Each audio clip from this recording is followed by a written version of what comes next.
我觉得没有手机好像没有穿衣服这样，就算不吃也是要看手机。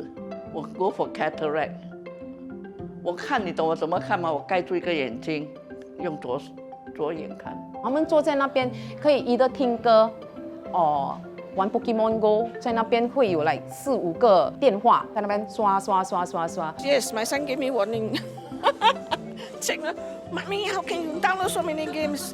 没有手机，连谁要跟你讲发生什么事，没有人跟你讲啊，除非你就坐在那边看新闻而已咯。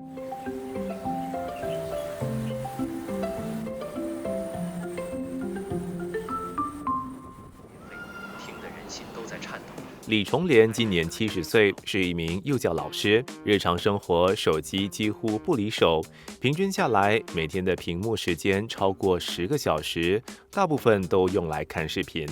昨天看14 hours， 虽然14个小时，听的时候可能一半啊，我会关眼睛听哦，小说，或者有时候世界新闻。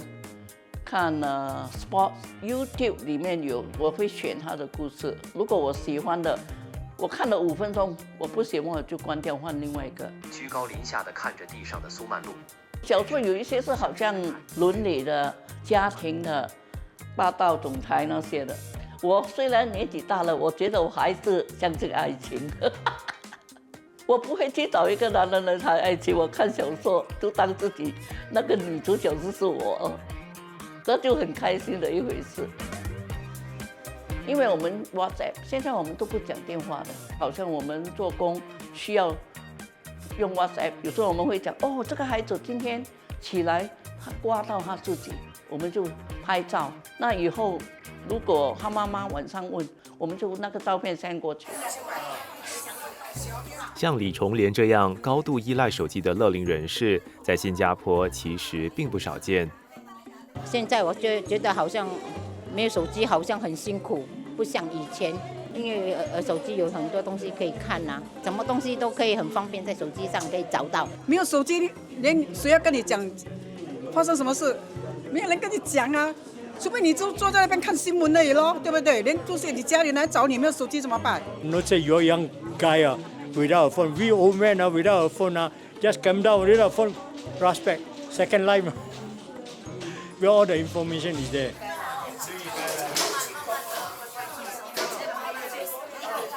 退休其实对很多年长者是一个很重要的一个我们叫做 milestone。可是，在退休过后，如果没有很好的互动，那手机可能就对他们来说是一种解决自己孤独或者自己想找东西来消磨时间的一个 solution 了。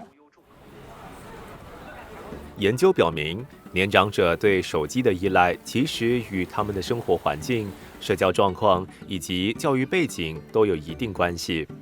When 他们一个人的时候，手机就拿出来了 ，then 他们的饭在前面 ，then 他们就看那个 content。可是如果好像他们一大群，我们好像做 communal dining 的时候，手机没有在on top of 那个 table 的 ，it doesn't even exist。And then you can see that they start to interact。其实他们用手机的目的，主要也是到网上可以找朋友。教育程度其实也有可能会影响他们的数据素养。如果他们的受的教育比较低的话，可能会时常让不同的社交媒体平台来带动。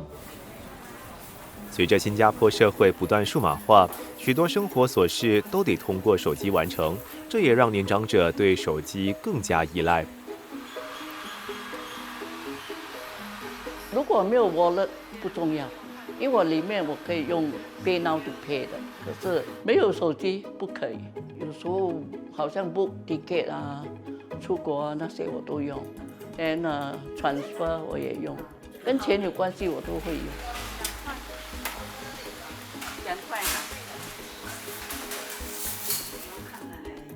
或者 check 我的 CPF 这几年大家都得用新 pass， 如果没有用新 pass， 他们是可能接触不到一些政府的一些服务。我们深入的看一下年长者，他们不管是用手机上网的几率，还有那个用不同的科技其实他们的比例都比其他的国家高。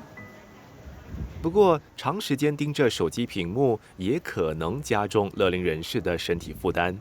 会很呆，连你的手呢，你拿着太久了，它会麻。Especially night time, especially you lie on the bed with your head on the pillow, then you use a handphone, you can feel it, your tear will coming out.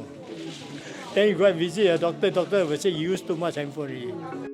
不少研究指出，乐龄人士每天的屏幕时间一旦超过3小时，认知能力下降以及脑部退化的风险都可能增加。但要让年长者减少使用手机，太难了。我自己住没有，我们吃饭，我看过去，每一个都看手机的。That's a style 了，应该睡觉。有时候看情节很紧张的时候，我6点要起来，有时候看到2点。再1个小时，再1个小时，你说没有睡就去做工了，所以有时候要 control 咯。我 go for cataract， 我看你懂我怎么看吗？我盖住一个眼睛，用左眼看。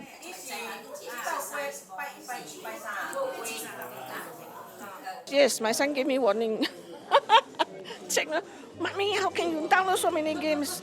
No lah, because currently I'm staying with my wife, so my children is not staying with me. So they will call me.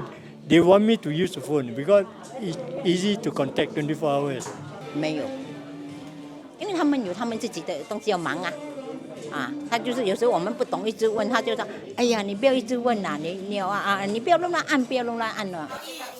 在很多的家庭里面，对于年长者来说，被自己的孩子或者孙子来，很像教训自己，其实是对他们来说是可能他们很多都不能接受了，所以他们的孩子就算看得到我的奶奶一直在刷手机，他们也不敢讲太多。对一些独居或是社交圈逐渐缩小的年长者来说，手机才能让他们不和社会脱节，成为更与时俱进的人。我肯定活不了，可能我会变老人痴呆因为没有用头脑我又不打麻将，我只要一个手机就够了。我要玩麻将，我也可以在手机上玩我都不知道我70岁的时候，我看的东西比较年轻化。我跟我朋友出去，我跟他们有代沟的，因为他跟我讲的都是爸爸妈妈、孩子，我跟人家讲的是 sports 这些东西。We can never take phone away from them, but we can turn it into something useful for them. So that's why I also conduct those kind of how to take photo like a Gen Z. I actually learn it from my daughter. 我们的照片喽，我的女儿16岁，她在那边，妈咪你拍照这样子，然后我就讲，为什么你拍照要用到那个手？ So 我就 try it on the older adult, and they enjoy it so much. It is as simple as that. 然后我想李显龙 also do this one, you know. Then 他们就这样子拍。